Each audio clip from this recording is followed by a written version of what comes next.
Welcome. এই ভিডিওতে আমরা আলোচনা করব ট্রান্সফরমারের যে ইনসুলেশন, সেই ইনসুলেশনের ক্লাসিফিকেশন সম্পর্কে। তো ট্রান্সফরমারের ইনসুলেশন ক্যাটাগরিতে আসবার আগে আমরা প্রথমে দেখে নেব যে নর্মাল যে ইনসুলেশন মেটেরিয়ালসগুলো আছে সেগুলির অ্যাজ পার আইএস বা ইন্ডিয়ান স্ট্যান্ডার্ড অনুযায়ী সেগুলির কী ধরনের ক্লাসিফিকেশন করা হয়।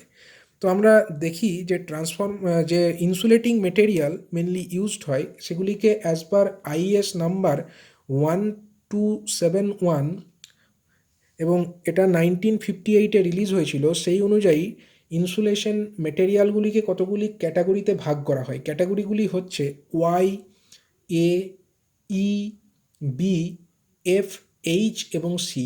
এগুলি হচ্ছে বিভিন্ন ক্যাটাগরি অফ ইনসুলেশন।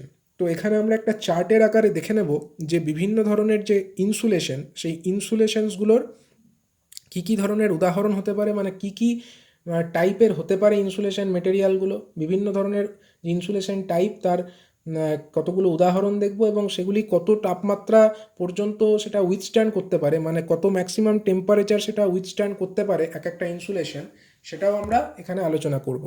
তো প্রথমে যে ইনসুলেশন ক্লাস সেটা হচ্ছে ওয়াই ক্লাস। ওয়াই ক্লাস ইনসুলেশনের এক্সাম্পল কি আছে? এক্সাম্পল হচ্ছে cotton, silk, paper, cellulose, wood. এইগুলো হচ্ছে মেনলি এক্সাম্পল অফ যেগুলো neither impregnated nor immersed in oil. এগুলো নাইদার ইমপ্রিগনেটেড মানে সম্পৃক্ত অবস্থায় কিন্তু নেই, এবং অয়েল ইমার্সড কন্ডিশনেও কিন্তু এগুলি নেই। এই ধরনের যে মেটেরিয়াল, এগুলিকে আমরা বলবো ওয়াই ক্লাস ইনসুলেশনের মধ্যে। এই মেটেরিয়ালগুলো কিন্তু মেনলি ইলেকট্রিক্যাল মেশিনে ব্যবহার করা হয় না। এগুলো খুব তাড়াতাড়ি ডিটোরিয়েট করে যায় এবং এগুলো খুবই হাইগ্রোস্কোপিক, মানে এগুলো খুব বেশি পরিমাণে ওয়াটারকে অ্যাবজর্ব করে নেয়, যে কারণে কিন্তু এই ধরনের মেটেরিয়াল ইলেকট্রিক্যাল অ্যাপ্লায়েন্স ইনসুলেশন হিসাবে কিন্তু ব্যবহার করা মেনলি হয় না। এবং এর যে টেম্পারেচার যতটা উইথস্ট্যান্ড করতে পারে, সেই ম্যাক্সিমাম টেম্পারেচার হচ্ছে 90 ডিগ্রি সেলসিয়াস। এবার আসছে A class insulation. A class ইনসুলেশনের মধ্যে আমরা বলবো কোনটা? Material of class Y impregnated with natural resin, insulating oil etcetera are included in this class. মানে আগের ক্লাসে যে সমস্ত মেটেরিয়ালগুলো বলা হলো, অর্থাৎ কিনা cotton, silk, paper, cellulose, wood etcetera, এই মেটেরিয়ালগুলোকেই যদি আমরা ইমপ্রিগনেট করে নিই, মানে অয়েলে সম্পৃক্ত করে নিই অথবা ন্যাচারাল রেজিনে সম্পৃক্ত করে নিই, সেগুলোকে কিন্তু এই এ ক্লাস ক্যাটাগরির মধ্যে ফেলা যাবে। এবং also laminated wood, varnished paper are also in this case, মানে এই যে উড মানে কাঠ, ভার্নিশড পেপার, এগুলিকেও আমরা ক্লাস এ টাইপ ইনসুলেশনের মধ্যে ফেলতে পারি। এবং এর যে ম্যাক্সিমাম টেম্পারেচার যেটা উইথস্ট্যান্ড করতে পারে সেটি হলো 105 ডিগ্রি সেলসিয়াস, মানে 105 ডিগ্রি সেলসিয়াস তাপমাত্রা পর্যন্ত এই ধরনের ইনসুলেশন উইথস্ট্যান্ড করতে পারে। পরবর্তী যে আমরা ক্লাসের কথা দেখব, পরবর্তী ক্লাসের মধ্যে পড়ছে ই ক্লাস ইনসুলেশন। তো ই ক্লাস ইনসুলেশনের ক্ষেত্রে আমরা দেখছি যে এর এক্সাম্পল মানে উদাহরণ হচ্ছে synthetic resin, enamel, cotton, paper lamination with formaldehyde bonding. এই ধরনের মেটেরিয়ালকে আমরা ক্লাস ই টাইপ ইনসুলেশনের মধ্যে ফেলি, এবং এর ক্ষেত্রে ম্যাক্সিমাম যে টেম্পারেচার রাইজ সেটা হচ্ছে 120 ডিগ্রি সেলসিয়াস। এবার আসছে class B type insulation. Class B টাইপের ক্ষেত্রে উদাহরণ হিসাবে বলা যেতে পারে mica, glass, fibre, asbestos with suitable bonding substance, built up mica, glass fibre and asbestos lamination. এগুলোকে আমরা বলতে পারি ক্লাস বি টাইপ ইনসুলেশনের উদাহরণ, এবং এর ক্ষেত্রে ম্যাক্সিমাম যে টেম্পারেচার পর্যন্ত উইথস্ট্যান্ড করতে পারে সেটা হচ্ছে 130 ডিগ্রি সেলসিয়াস। এর পরের ক্যাটাগরিতে আসে এফ ক্লাস ইনসুলেশন। এটার হচ্ছে মেটেরিয়াল অফ ক্লাস বি, মানে ক্লাস বি টাইপে যে ধরনের মেটেরিয়ালগুলো বলা হলো সেগুলি কিন্তু bonding materials with higher thermal stability, মানে এক্ষেত্রে যে বন্ডিং মেটেরিয়ালটা থাকবে তার থার্মাল স্টেবিলিটিটা বি টাইপের ক্ষেত্রে যে মেটেরিয়াল ছিল তার ক্ষেত্রে যে বন্ডিং মেটেরিয়াল ছিল তার তুলনায় বেশি, মানে এক্ষেত্রে বন্ডিংটা বেশি, এবং এক্ষেত্রে ম্যাক্সিমাম টেম্পারেচার যেটা উইথস্ট্যান্ড করতে পারে সেটাও কিন্তু অনেকটাই বেশি, এটা হচ্ছে 155 ডিগ্রি সেলসিয়াস। এরপরে আসছে H class insulation. H class ইনসুলেশনের মধ্যে পড়ে হচ্ছে সিলিকন, ইলাস্টোমার এবং combination of material like mica, glass fibre, asbestos etcetera with suitable bonding substance. লক্ষ্য করো এই যে মেটেরিয়াল মাইকা, গ্লাস ফাইবার, এগুলো কিন্তু বি ক্লাসের মধ্যেও ছিল, কিন্তু যে বন্ডিং মেটেরিয়াল এখানে ব্যবহার করা হচ্ছে সেটার থার্মাল স্টেবিলিটি কিন্তু বি টাইপে ব্যবহার করা যে মাইকা, গ্লাস ফাইবার, এগুলি তুলনায় কিন্তু এক্ষেত্রে বেশি। তাই এই ধরনের ইনসুলেশনের যে ক্লাস সেটাকে বলা হচ্ছে এইচ ক্লাস ইনসুলেশন, এবং এর ক্ষেত্রে যে ম্যাক্সিমাম টেম্পারেচার রাইজ এটা উইথস্ট্যান্ড করতে পারে সেটা হচ্ছে 180°C। এরপরে আসছে সি ক্লাস ইনসুলেশনস। এটা হচ্ছে মূলত মেনলি কম্বিনেশন অফ মেটেরিয়াল যেমন মাইকা, পোর্সেলিন, গ্লাস, কোয়ার্জ এবং with or without inorganic binder, এই ধরনের মেটেরিয়ালগুলোকে আমরা ক্লাস সি টাইপ ইনসুলেশনের মধ্যে ফেলতে পারি। তবে এ ধরনের মেটেরিয়াল কিন্তু মূলত যে মেশিন ডিজাইন সেখানে ব্যবহার করা হয় না, এবং এই ধরনের মেটেরিয়ালের ক্ষেত্রে যে টেম্পারেচার রাইজ, তাপমাত্রা যেটা ম্যাক্সিমাম উইথস্ট্যান্ড করতে পারে সেটা হচ্ছে গ্রেটার দ্যান 180°C। মানে ক্লাস এইচের ক্ষেত্রে ছিল 180°C ম্যাক্সিমাম, তার থেকে কিন্তু এক্ষেত্রে বেশি। এবার আমরা আলোচনা করব ট্রান্সফরমারের ক্ষেত্রে যে ইনসুলেটিং মেটেরিয়াল ব্যবহার করা হয় সেই ইনসুলেটিং মেটেরিয়ালগুলির কি কি। মূলত ট্রান্সফরমারের ক্ষেত্রে কিন্তু ফাইব্রাস মেটেরিয়াল, যেগুলো হচ্ছে ক্লাস এ টাইপ ইনসুলেশনের মধ্যে পড়ে, সেগুলোকেই মূলত ব্যবহার করা হয়। এবং এই ধরনের ক্লাস এ টাইপ ফাইব্রাস মেটেরিয়ালগুলি বোথ এয়ার কুলড এবং অয়েল ইমার্স টাইপ, মানে দু ধরনের ট্রান্সফরমার আমরা জানি অ্যাজ বার কুলিং সিস্টেম। একটা হচ্ছে এয়ার কুলড এবং যেটাকে আমরা বলছি ড্রাই টাইপ ট্রান্সফরমার, একটা হচ্ছে অয়েল ইমার্স টাইপ ট্রান্সফরমার। দুটোর ক্ষেত্রেই কিন্তু class A type মেটেরিয়ালকেই mainly insulation হিসাবে ব্যবহার করা হয়। তবে হাই গ্রেড অ্যাসবেস্টাস, পেপার ট্রেপ, এই ধরনের মেটেরিয়াল কখনো কখনো এয়ার কুলড টাইপ ট্রান্সফরমারের ক্ষেত্রে ব্যবহার করা হয়। কিন্তু মানে এই যে high grade asbestos, paper tape, মানে এটা হচ্ছে আমরা বলতে পারি যে ক্লাস বি টাইপ ইনসুলেশন। মানে নর্মালি তো ক্লাস এ ইউজ করা হচ্ছে, কিন্তু কখনো কখনো হাই গ্রেড ইনসুলেশনের আমরা ইউজ করছি, মানে যেটা যেমন উদাহরণ হিসাবে এখানে বলা হয়েছে high grade asbestos paper tape, যেটা কিন্তু class B type temperature range withstand করতে পারে। এগুলোকে কেন ব্যবহার করা হয়? এগুলো হচ্ছে মূলত ব্যবহার করলে আমরা ট্রান্সফরমার যেটা ডিজাইন করছি তার যে ওয়েট, তার ওজনটাকে কমানো যেতে পারে, এবং ওজন যদি কমানো যায় সেক্ষেত্রে কিন্তু ট্রান্সফরমারের পোর্টেবিলিটিটা অনেক বেশি হয়। এবং যে সমস্ত অ্যাপ্লায়েন্সে পোর্টেবিলিটিটা মেন ফ্যাক্টর, যেমন পোর্টেবল ওয়েল্ডার, এবং যে সমস্ত জায়গায় যেমন এয়ারক্রাফট যেখানে ওজন কম হওয়াটা অবশ্যই বাঞ্ছনীয় ট্রান্সফরমারের, সেই সমস্ত অ্যাপ্লিকেশনে অবশ্যই ইনসুলেশনের যে ক্লাস সেটাকে অনেক হাই রেটিংয়ের ব্যবহার করতে হয়, কারণ সেক্ষেত্রে ট্রান্সফরমারের যে ওয়েট সেটাকে কম করাটা আমাদের মেন প্রায়োরিটির মধ্যে থাকে। এবার আসছে কটন বা এয়ার অয়েলড ক্যামব্রিক। এগুলো হচ্ছে মেনলি হচ্ছে যে কয়েলগুলোকে টেপ করার কাজে ব্যবহার করা হয়, for tapping the coals for air cooled transformer. মানে এয়ার কুলড ট্রান্সফরমারের যে কয়েল তাকে টেপ করবার কাজে এগুলি ব্যবহার করা হয়। এগুলিও হচ্ছে ক্লাস এ টাইপের ইনসুলেশন। কটন অবশ্যই ক্লাস এ টাইপ ইনসুলেশন, এবং এগুলো হচ্ছে মানে টেপিং করবার পরে এগুলোকে ইমপ্রেগনেটেড করা হয়। ইমপ্রেগনেটেড মানে হচ্ছে অয়েলে সম্পৃক্ত করে নেওয়া হয়। এরপরে আসছে সিনথেটিক রেজিন বন্ডেড পেপার। সেগুলো অথবা যদি ট্রিটেড প্রেস বোর্ড অথবা সিমিলার টাইপের মেটেরিয়াল, মানে সিনথেটিক রেজিন বন্ডেড পেপার অথবা যে প্রেস বোর্ড, যে মেটেরিয়ালগুলোকে আমরা ইউজ করি মেনলি ইনসুলেশন হিসাবে কোর এবং যে কোর এবং কয়েলের মধ্যবর্তী যে ইনসুলেশন সেখানে, এবং তার সাথে সাথে প্রাইমারি এবং সেকেন্ডারি ওয়াইন্ডিংয়ের মধ্যেও ইনসুলেশন হিসাবে এই মেটেরিয়ালগুলি অর্থাৎ synthetic resin bonded paper, treated press board এগুলিকে ব্যবহার করা হয়। আবার যদি আমরা দেখি যে প্রেস বোর্ড এবং প্রেস পেপার এগুলিকে মূলত স্পেসার হিসাবে ইউজ করা হয়। এগুলো কোথায় স্পেসার হিসাবে ইউজ করা হয়? ডার্ক যেগুলো স্পেসার হিসাবে ইউজ করা হয়, এবং প্যাকিং বিটুইন কয়েলস, মানে কয়েলগুলোকে প্যাক করবার কাজে packing in between the two coils যদি প্যাকিং দিতে হয় সেখানে কিন্তু এই ধরনের যে প্রেস বোর্ড সেটা ব্যবহার করা হয়। এবং এটা কয়েল এবং ট্যাঙ্কের মধ্যে বেরিয়ার মানে বাধা হিসাবে বা একটা ব্যারিয়ার হিসাবে, এই বেড়া হিসাবে প্রেস বোর্ড বা প্রেস পেপারকে ব্যবহার করা হয়ে থাকে। তো মূলত এই ধরনের যে বিভিন্ন ইনসুলেশনের আলোচনা করা হলো, এগুলি ট্রান্সফরমারের ক্ষেত্রে ইউজ করা হয়। এবং ট্রান্সফরমারের ক্ষেত্রে আলোচনা থেকে যেটা উঠে এলো যে ট্রান্সফরমারের ক্ষেত্রে যে ইনসুলেশন ব্যবহার করা হয় মূলত হচ্ছে সেটা ক্লাস এ টাইপের ইনসুলেশনই। তবে কখনো কখনো যেখানে যে সমস্ত অ্যাপ্লিকেশনে ট্রান্সফরমারের ওয়েট কম করার প্রয়োজনীয়তা দেখা দেয়, যেমন হচ্ছে পোর্টেবল যে পোর্টেবল ওয়েল্ডার অথবা যে এয়ারক্রাফটের ক্ষেত্রে ট্রান্সফরমারের যে অ্যাপ্লিকেশন, সেই সমস্ত অ্যাপ্লায়েন্সের ক্ষেত্রে আমাদেরকে ইউজ করতে হবে। সেখানে হায়ার টেম্পারেচার উইথস্ট্যান্ড করতে পারে এরকম টাইপের ইনসুলেশন, মানে ক্লাস বি টাইপের ইনসুলেশন হিসাবে কিছু মেটেরিয়াল, যেরকম এখানে উদাহরণ হিসাবে বলা হয়েছে যে high grade asbestos, paper tape, এগুলি ইউজ করা হয়ে থাকে। তো এর থেকে ট্রান্সফরমারের যে ইনসুলেশন ক্লাস সেই সম্পর্কে একটা ধারণা পাওয়া গেল। এরপরে আর একটি যে টপিক যার উপরে আমরা আলোচনা করব সেটি হচ্ছে ট্রান্সফরমারের যে ট্যাঙ্ক ডিজাইন।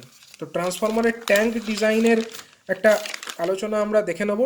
ট্রান্সফরমারের ক্ষেত্রে যেটা হয়, মানে ট্যাঙ্কের প্রয়োজনীয়তা কী সেটা আমি একটু সংক্ষেপে বলে নিই। ট্রান্সফরমারের ক্ষেত্রে যে ওয়াইন্ডিং থাকে, সেই ওয়াইন্ডিংয়ের মধ্যে যখন কারেন্ট ফ্লো হয় তখন সেই ওয়াইন্ডিংয়ের তাপমাত্রা বৃদ্ধি পায়, এবং সেই যে তাপ যেটা উৎপন্ন হয় সেটা একদম ওয়াইন্ডিংয়ের ভেতর দিক থেকে ওয়াইন্ডিংয়ের সারফেসে আসে। এবং যদি এটা অয়েল ইমার্সড টাইপ ট্রান্সফরমার আমরা ধরে নিই, তো সেই তাপটা কি হয়, তাপটা ওয়াইন্ডিংয়ের সারফেস থেকে অয়েলে আসে, এবং অয়েল থেকে সেই তাপটা কন্ডাকশন হয়ে কোথায় আসে, কন্ডাকশন হয়ে চলে আসে ট্রান্সফরমারের যে সাইড ট্যাঙ্ক ওয়াল, সেইখানে চলে আসে। মানে ট্রান্সফরমারের যে ট্যাঙ্ক, সেই ট্যাঙ্কের সারফেসে এটা চলে আসে, এবং ট্রান্সফরমারের যে ট্যাঙ্ক ওয়াল, সেই তাপটাকে কি করে যে মানে বাইরের যে এয়ার সেখানে সেটাকে বিকিরণ করে দেয়। অর্থাৎ ট্রান্সফরমারের যে ট্যাঙ্ক, সেটার কিন্তু ট্রান্সফরমার কুলিংয়ের ক্ষেত্রে খুব একটা ইম্পর্টেন্ট রোল আছে।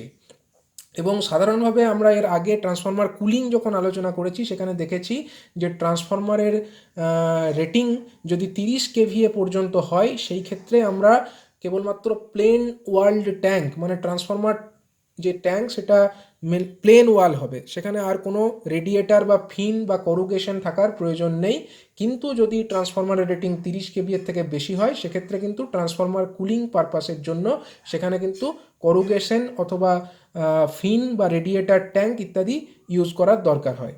তো এবার আমরা একটা ট্রান্সফরমারের ক্ষেত্রে, একটা 3 ফেজ ট্রান্সফরমারের ক্ষেত্রে আমরা দেখে নেব যে ট্যাঙ্কের ডিজাইন আমরা কীভাবে করতে পারি। তো এক্ষেত্রে আমরা একটা ফ্রন্ট ভিউ দেখছি। ফ্রন্ট ভিউ আমরা একটা উপরের যে চিত্র দেখতে পাচ্ছ, এখানে আমরা ট্রান্সফরমারের ট্যাঙ্ক এবং ট্রান্সফরমারের যে কোর, তার আমরা একটা ফ্রন্ট ভিউ দেখছি, এবং এখান থেকে আমরা দেখছি তার টপ ভিউ।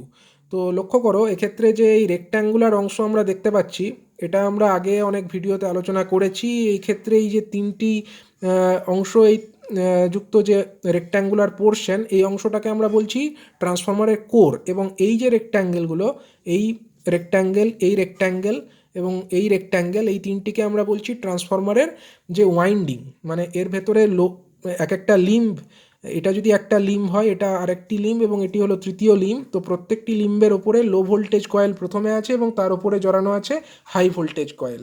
এবং এইভাবে ট্রান্সফরমারের যে কোরের ছবি আমরা এঁকেছি, সেখানে যে distance between the centre of two adjacent limb, মানে প্রথম লিম্বের সেন্টার লাইন হলো এইটি, দ্বিতীয় লিম্বের সেন্টার লাইন এইটা, এবং তৃতীয় লিম্বের সেন্টার লাইন হলো এইটা।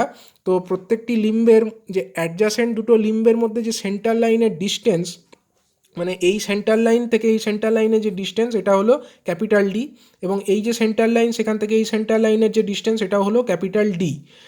এবং এক্ষেত্রে এই যে কোর এবং যে ওয়াইন্ডিং, সেটাকে রাখা হয়েছে একটা বড় রেক্ট্যাঙ্গুলার অংশের মধ্যে। এই যে বড় রেক্ট্যাঙ্গুলার অংশ আমরা দেখিয়েছি, এইটি হলো ট্রান্সফরমারের ট্যাঙ্ক।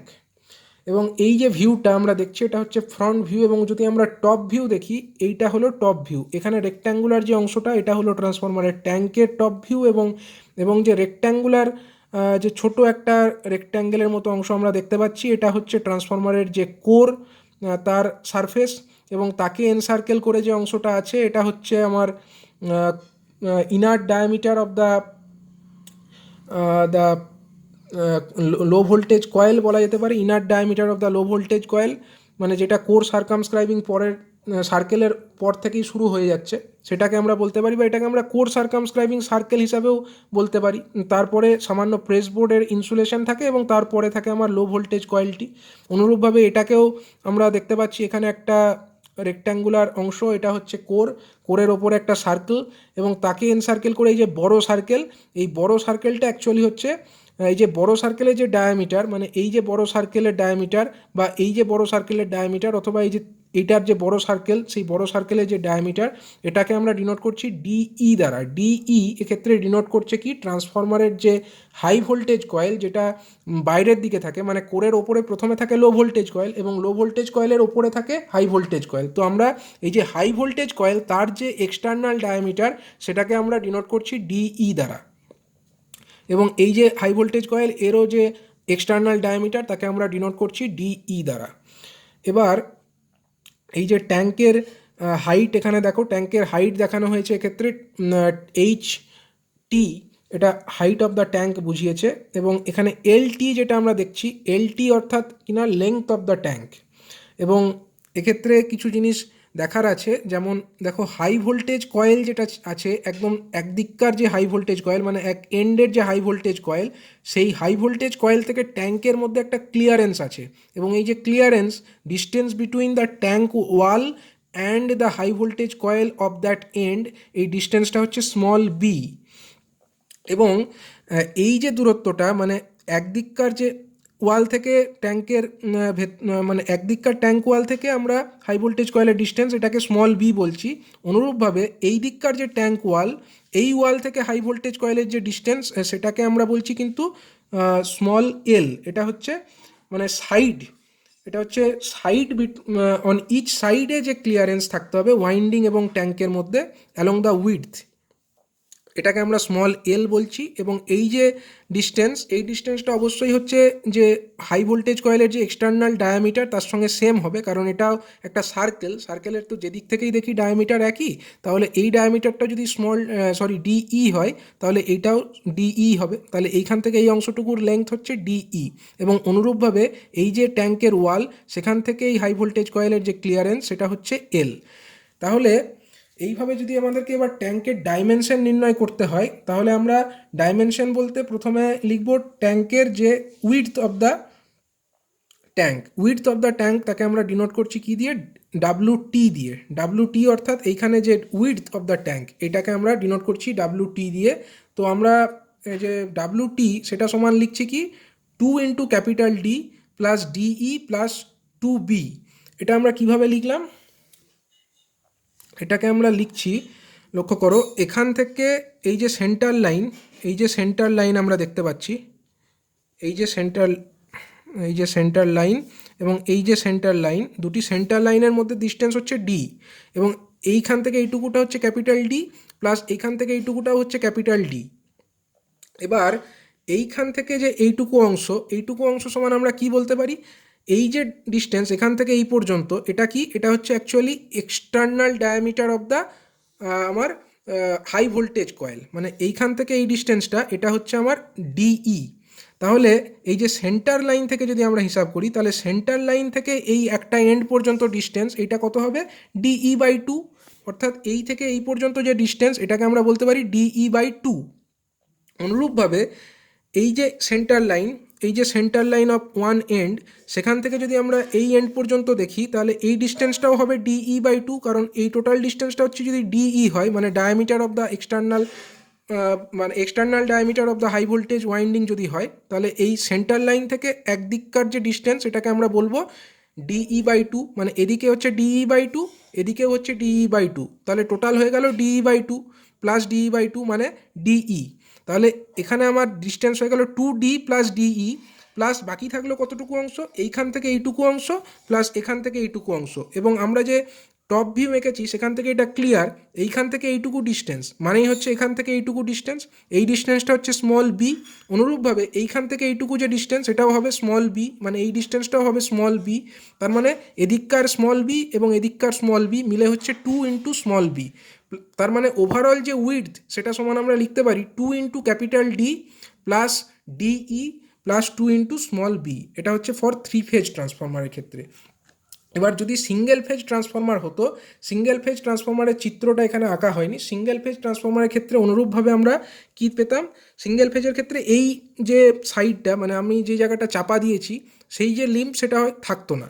সেটা যদি না থাকতো, তাহলে আমার এইখানেই, এই থেকে কিছু, মানে এইখানে যে হাই ভোল্টেজ কয়েলটা শেষ হচ্ছে, এর থেকে কিছুটা পরেই এখানে একটা লিম্ব, মানে এইখানেই একটা আমার যে ট্যাঙ্কের ওয়ালটা থেকে যেত, এবং সেই ট্যাঙ্কের ওয়াল থেকেই হাই ভোল্টেজের ক্লিয়ারেন্স কত হতো, ক্লিয়ারেন্স হতো স্মল বি, মানে এই এন্ড থেকে, অর্থাৎ আমরা এখানে যদি আমরা এটাকে চাপা দিয়ে দিই, তাহলে এখানে যদি আমার ট্যাঙ্কের ওয়াল থাকে, মানে এইখান থেকে এইখান পর্যন্ত, অর্থাৎ ওয়াল পর্যন্ত যে ডিস্টেন্স এটা হতো স্মল বি।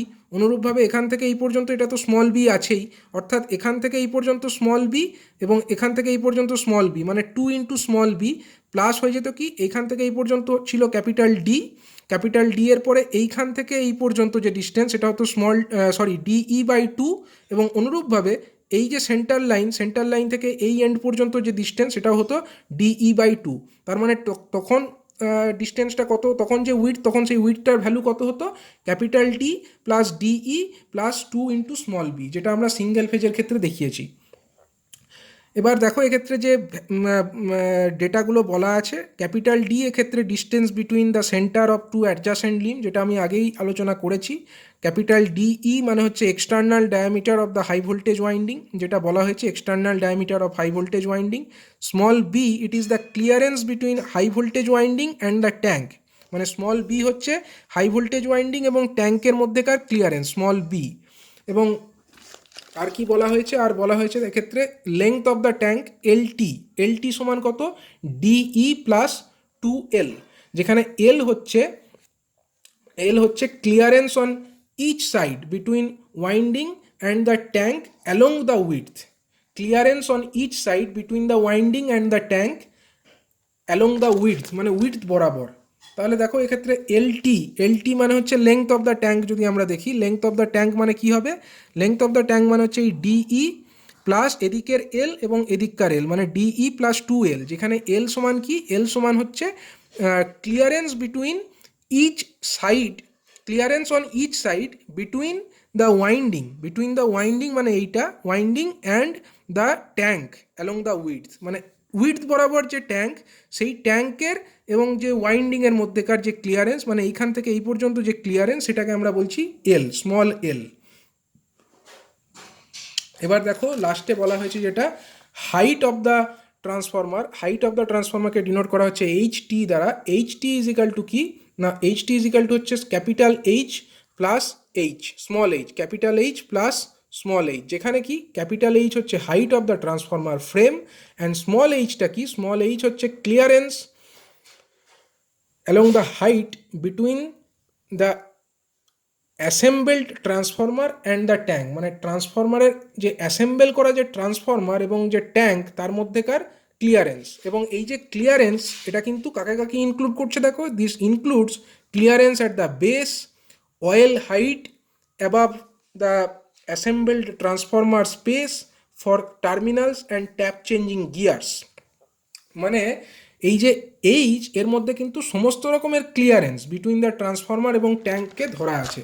তার মানে এক্ষেত্রে এই যে ছবি এখান থেকে আমরা দেখতে পাচ্ছি ক্যাপিটাল HT, যেটা HT অর্থাৎ ট্যাঙ্কের হাইট যেটা বলা হয়েছে, সেখানে ট্যাঙ্কের হাইট হচ্ছে capital H plus small h বলতে উপরে, মানে এই যে ফ্রেমের উপরের যে ক্লিয়ারেন্স প্লাস হচ্ছে ফ্রেমের নিচে যতটুকু ক্লিয়ারেন্স, এই ওভারঅল যে ডিস্টেন্স, এই সমস্তটাকে নিয়ে বলা হচ্ছে স্মল h। এবার এখানে একটা টেবিল আমরা দেখতে পাচ্ছি, এই টেবিলে কি দেওয়া আছে না, টেবিলে এই যে BL এবং H এর যে টিপিক্যাল ভ্যালু কীরকম রেঞ্জে থাকা উচিত তার একটা ধারণা আমরা এই টেবিল থেকে পেতে পারি। দেখো যদি ভোল্টেজ রেটিং ইন কেভি এবং যদি 11 কেভি বা তার তুলনায় কম হয়, মানে যদি ট্রান্সফরমারের যে ভোল্টেজ রেটিং সেটা যদি 11 কেভি বা তার তুলনায় কম হয় এবং কেভিএ রেটিং এটা যদি 1000 কেভিএর থেকে কম হয়, মানে 1 MVA থেকে কম হয়, সেক্ষেত্রে বি এর ভ্যালু হবে 40, এল এর ভ্যালু হবে 50 এবং এইচ এর ভ্যালু হতে হবে 450। মানে BL এবং H বলতে কি বোঝানো হয়েছে আরেকবার দেখে নাও। বি অর্থাৎ হচ্ছে একদিককার যে ট্যাঙ্কের ওয়াল এবং তার থেকে ওয়াইন্ডিংয়ের যে ক্লিয়ারেন্স, এটা হচ্ছে বি, এর ভ্যালু হতে হবে 40। এবং এল অর্থাৎ হচ্ছে একদিককার যে উইডথ বরাবর যে ট্যাঙ্ক এবং তার থেকে ওয়াইন্ডিংয়ের যে ক্লিয়ারেন্স, সেটাকে বলা হচ্ছে স্মল এল, এর ভ্যালু হতে হবে 50 মিলিমিটার। এবং স্মল এইচ অর্থাৎ কি, স্মল এইচ হচ্ছে ট্যাঙ্ক এবং যে ওয়াল, ট্যাঙ্কের যে ওয়াল এবং এই যে আমার height of the transformer frame, মানে ট্রান্সফরমার ফ্রেমের সঙ্গে এই ট্যাঙ্কের মধ্যেকার যে ক্লিয়ারেন্স, সেটা মানে যে ফ্রেম তার উপরেও হতে পারে এবং নিচেও হতে পারে, দুই দিককার ক্লিয়ারেন্স মিলিয়ে যে ওভারঅল ক্লিয়ারেন্স, যেটাকে স্মল এইচ দ্বারা ডিনোট করা হয়েছে, তার ভ্যালু হতে হবে মিনিমাম 450 মিলিমিটার। এটা হচ্ছে যদি 11 কেভির কম রেটিংয়ের ট্রান্সফরমার হয় এবং কেভিএ রেটিং যদি 1000 কেভিএর থেকে কম হয়। এবার 11 কেভির থেকে কম রেটিংযুক্ত ট্রান্সফরমার, কিন্তু যদি কেভিএ রেটিং 1000 থেকে 5000 কেভিএ মানে 1 এমভিএ থেকে 5 এমভিএ রেটিং পর্যন্ত হয়, সেক্ষেত্রে বি এর ভ্যালু 70, এল এর ভ্যালু 90 এবং এইচ এর ভ্যালু 420 মিলিমিটার মিনিমাম হতে হবে। এরপরে যদি আমরা দেখি voltage rating above 11 kV and up to 33 kV, এই রেটিংয়ের মধ্যেকার যদি ট্রান্সফরমার হয়, তার ক্ষেত্রে যদি কেভিএ রেটিং 1000 কেভিএর থেকে কম হয়, সেক্ষেত্রে বি এর ভ্যালু 75 মিলিমিটার হতে হবে, এল এর ভ্যালু মিনিমাম 100 মিলিমিটার হতে হবে এবং এইচ এর ভ্যালু মিনিমাম 550 মিলিমিটার হতে হবে। এবং এই 11 কেভি থেকে বেশি 33 কেভির থেকে কম রেটিংযুক্ত ট্রান্সফরমার, তার ক্ষেত্রে যদি কেভিএ রেটিংটা 1 এমভিএ থেকে 5 এমভিএ এই রেঞ্জের মধ্যে থাকে, সেক্ষেত্রে বি এর ভ্যালু মিনিমাম 85 মিলিমিটার, এল এর ভ্যালু মিনিমাম 125 মিলিমিটার এবং এইচ এর ভ্যালু 550 মিলিমিটার হতে হবে। অর্থাৎ আমরা ট্রান্সফরমার ডিজাইন কমপ্লিট হয়ে যাওয়ার পরে আমরা দেখব হিসাব করে যে এই ক্লিয়ারেন্সগুলো প্রপার রেঞ্জের মধ্যে আছে কিনা। যদি প্রপার রেঞ্জের মধ্যে না থাকে, সেক্ষেত্রে কিন্তু আমাদেরকে আবার শুরু থেকে ডিজাইনটা মডিফাই করতে হবে। সুতরাং এই গাইডলাইনগুলো, যে গাইডলাইন এই ছকের আকারে দেওয়া আছে, ট্রান্সফরমার ডিজাইন করতে গিয়ে এগুলোকে মেনে চলাটা কিন্তু অবশ্যই জরুরি।